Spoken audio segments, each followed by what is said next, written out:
Hey, what's up? This is James Rolfe from CineMassacre. We're here at Comic-Con with Spike.com. What if you take Leatherface, Michael Myers, Jason Voorhees, Freddy, Chucky, and Pinhead and put them all into one movie? You have the horror spoof known as Stan Helsing. So I was at the Stan Helsing panel, and I was actually kind of excited for this movie because it sounded like a great idea. I was thinking maybe this would be like this generation's Monster Squad. And if you don't know, Monster Squad was a comedy in the 80s that had all the horror movie icons from the 30s and 40s like Dracula, Frankenstein, the Mummy, the Wolfman. They showed a lot of clips, decent amount of footage, and it looks pretty stupid. I'm sorry for the false build-up, but it looks pretty damn stupid. They had all the actors from Stan Helsing, and they were all great. So even if the movie's a piece of shit, the panel was fantastic. Most of the questions went to Leslie Nielsen, who, I don't really know how to explain this, but he had the inability to answer questions. He was good-spirited, and he was delighted by the fan base, but you would ask him a question, and he would just be like staring at the table or something, and then be like what?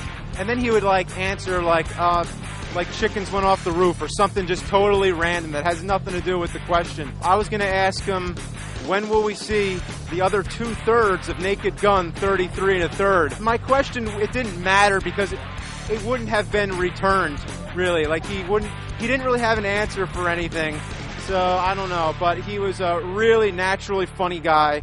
So I went to the panel with all the creators of Family Guy. If you haven't seen, they did that full-length spoof of Star Wars, A New Hope, which was hilarious. If you haven't seen it, that's fantastic. Check it out. They're also doing the whole movie of Empire Strikes Back and Return of the Jedi, where they spoofed the entire movie. They showed a good amount of footage of the Empire Strikes Back spoof, probably 20 minutes or something like that. I don't really remember, but it was hilarious. I laughed so hard that I was wiping my eyes to get the tears away. I couldn't even see. Then they also showed the Cleveland show, and it was funny, but it was funny enough, but it wasn't as funny as Family Guy. Someone asked the question, why the Cleveland show, why not the Quagmire show or something? Seth MacFarlane basically answered that Cleveland is a more dimensional character, and he said it would basically be like making a show about a rapist.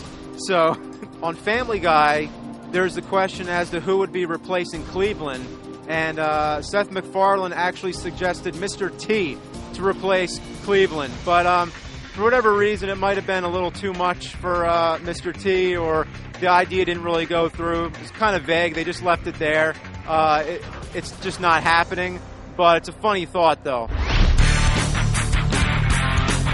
So this is James Rolfe, CineMassacre, and Spike.com joining forces here at Comic-Con.